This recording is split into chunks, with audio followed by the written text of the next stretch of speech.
जय गजानन जय काका जी। नमस्कार साथियों, सुनंदा पंडित संत अनुभव नामक YouTube चैनल पर आप सबका हार्दिक अभिनंदन। इससे पूर्व कि मैं अनुभव साझा करूं, आपसे नम्र विनंती है कि पसंद आने पर वीडियो को YouTube पर लाइक करें, शेयर करें व चैनल को सब्सक्राइब करें। बेल आइकॉन अवश्य दबाएं, जिससे आने वाले वीडियो के नोटिफिकेशंस आपको मिलते रहें। आप भी अपना कोई अनुभव हमें बताना चाहें तो डिस्क्रिप्शन बॉक्स में दी गई मेल आईडी पर हिंदी अथवा मराठी में लिखकर भेज सकते हैं। आपका अनुभव शेयर करने में हमें खुशी होगी। तो चलिए आज के अनुभव की शुरुआत करते हैं। आज मैं आपको शिशिर जी का अनुभव सुनाने जा रही हूँ।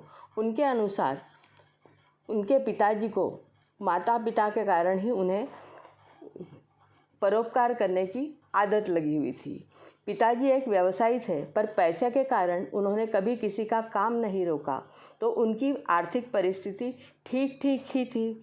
गजानन महाराज की कृपा से कभी कोई कमी नहीं पड़ी, पर चूंकि अब ज़माना बदल गया था, तो पिताजी ने शिशिर जी को बाहर बड़े शहर में जाकर व्यापार करने की सलाह दी। वे पिता की आज्ञा अनुसार ठाणे मुंबई में आकर व्यवसाय जमाने का प्रयास करने लगे।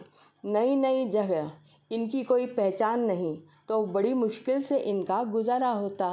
कभी कभी जेब में बस एक आध बार भोजन करने के पैसे बचते। एक दिन जेब में लगभग 150 रुपये लेकर ये बाहर निकले। सोच रहे थे कि बस खाना खा लूँ, इतने ही पैसे बचे हैं, आगे क्या। इतने में एक फ़ोन आया। फ़ोन करने वाला बोला, एक काम है जो आपसे करवाना है, परंतु मैं अपाहिज हूँ, तो क्या आप अंधेरी आकर मेरा काम समझेंगे। शिशिर जी आनंदित हो गए। सोचने लगे, 5,000 का भी फ़ायदा हो तो काम कर लूँगा। वैसे आमतौर पर ये 25-50 हज़ार से कम फ़ायदे के काम नहीं स्वीकारते थे, पर आज तो 2 दिन के भोजन के पैसे भी नहीं थे। घर से निकले तो स्टेशन पहुंचने के पहले एक गजानन महाराज का मंदिर आया। सोचा आज गुरुवार भी है, दर्शन करके ही आगे जाऊंगा। दर्शन किए व महाराज से बोले, महाराज आपको मेरी परिस्थिति पता है, बस मुझ पर कृपा बनाए रखिए। ऐसा कहकर बाहर निकले तो मंदिर की सीढ़ियों पर एक बूढ़ी अम्मा इन्हें इशारे से भूख लगी है, कुछ खाने के लिए दो, ऐसा कहती दिखी। अनेक इनके कदम रुक गए। अंदर जाकर पुजारी से इन्होंने पूछा, क्या पास में कोई भोजन मिलने का स्थान है। वे बोले, बस आगे की गली में रोटी सब्जी केंद्र है, वहाँ जाइए। शिशिर जी वहाँ गए, रोटी सब्जी बंधवा कर लौटे। बूढ़ी माई के हाथ में देते हुए बोले, माई पेट भर के खाना खा लो। भिखारन ने इनकी ओर खुशी से देखा और बोली, भाग्यवान। ये मन में सोचते हुए बाहर निकले कि माई के शब्द सत्य हो जाएं। वहाँ से स्टेशन की ओर चलते चलते सोच रहे थे कि बस 150 रुपये में से 50 रुपये खर्च हो गए, बस का किराया और रोटी सब्जी। अब बचे 100 रुपये। इतनी दूर लोकल ट्रेन से, बस से ऐसा सफ़र करना है, बाकी पैसे भी समाप्त हो जाएंगे। वहाँ आकर काम न मिला तो आज भूखे ही रहना होगा। पर फिर सोचा, आज गुरुवार है, गजानन महाराज के दर्शन भी हुए और उनके मंदिर के वहाँ मुझसे सत्कार्य भी हुआ है, तो महाराज कृपा करेंगे। यह सोचकर आगे अंधेरी के उस व्यक्ति के फ्लैट में गए। जाने पर पता चला कि उनका बेटा ऑस्ट्रेलिया से आज आने वाला था।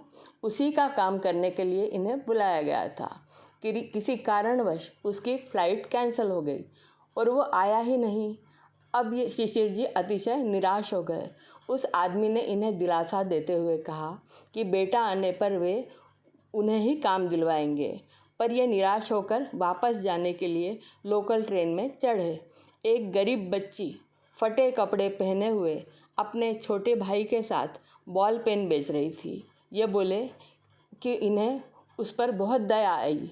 ये बोले कि मुझे ज़रूरत न होते हुए भी मैंने उससे पेन का एक पूरा पैकेट खरीद लिया। वह दिन तो मेरी परीक्षा का ही दिन लग रहा था। स्टेशन पे उतरे तो प्लेटफॉर्म पर एक 7-8 वर्ष का लड़का रोता हुआ दिखाई दिया। इन्हें लगा कि यह कहीं खो गया है। तो उसके पास जाकर पूछा, बेटा क्या हुआ, रोते क्यों हो? उसने रोते हुए बताया कि वह अपनी बहन के साथ वहाँ आया था। बहन का हाथ छूट गया तो वह भीड़ में खो गया है। इन्होंने उससे पूछा कि बेटा तुम्हारा नाम क्या है, रहते कहाँ हो? उसने अपना नाम अमोल बताया। वह बताया कि वह विक्रोली में रहता है। शिशिर जी ने सोचा, यह थोड़ी देर यहीं खड़ा रहता हूँ, शायद उसे तलाशते हुए कोई आ जाए। इनके अनुसार 15-20 मिनट तक ये वहाँ रुके रहे तो एक महिला घबराते हुए वहाँ आई। बच्चा उसे देखते ही माँ माँ कहते हुए उससे लिपट गया। उसकी माँ ने इन्हें धन्यवाद दिया और बताया कि वे किसी शासकीय कार्यालय में रजिस्ट्रार हैं, दिन भर नौकरी करती है। तो उनके बच्चे यानी यह बेटा और उसकी बड़ी बहन लोकल ट्रेन से स्कूल जाते हैं। आज भाई बहन बिछड़ गए। यह पता चलते ही वे कार्यालय से छुट्टी लेकर इसे ढूंढने चली आई।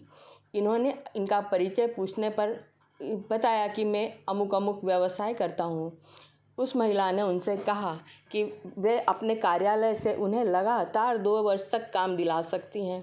उन्होंने कहा कि कार्यालय की वेबसाइट पर जाकर आज ही अभी एप्लीकेशन लगाइए। ये बोले, अभी तक तो मैं ईश्वर से क्रोधित होकर आज सोचने पर मजबूर हो गया था कि ये गजानन महाराज मेरे इतने अच्छे कर्म करते हुए भी मेरे हाथ आपने खाली क्यों रखे हैं। उस महिला की बात सुनकर सर्वप्रथम मैंने ईश्वर से और गजानन महाराज से क्षमा याचना की। गजानन महाराज की कृपा से मुझे इच्छा से अधिक मिलने जा रहा था। मुझे बहुत वर्ष तक लगातार कॉन्ट्रैक्ट उस कार्यालय से मिलता गया। आज इस घटना को 7 वर्ष बीत गए। मैं अपना व्यवसाय बहुत सफलतापूर्वक कर रहा हूँ। गजानन महाराज ने मुझे अपेक्षा से अधिक दिया है। अब काम खुद ही चलकर मेरे पास आते हैं। गजानन, जय गजानन, श्री गजानन। आपको आपका यह अनुभव कैसा लगा कमेंट में अवश्य बताएं। अगले वीडियो में फिर मिलेंगे, तब तक के लिए नमस्कार।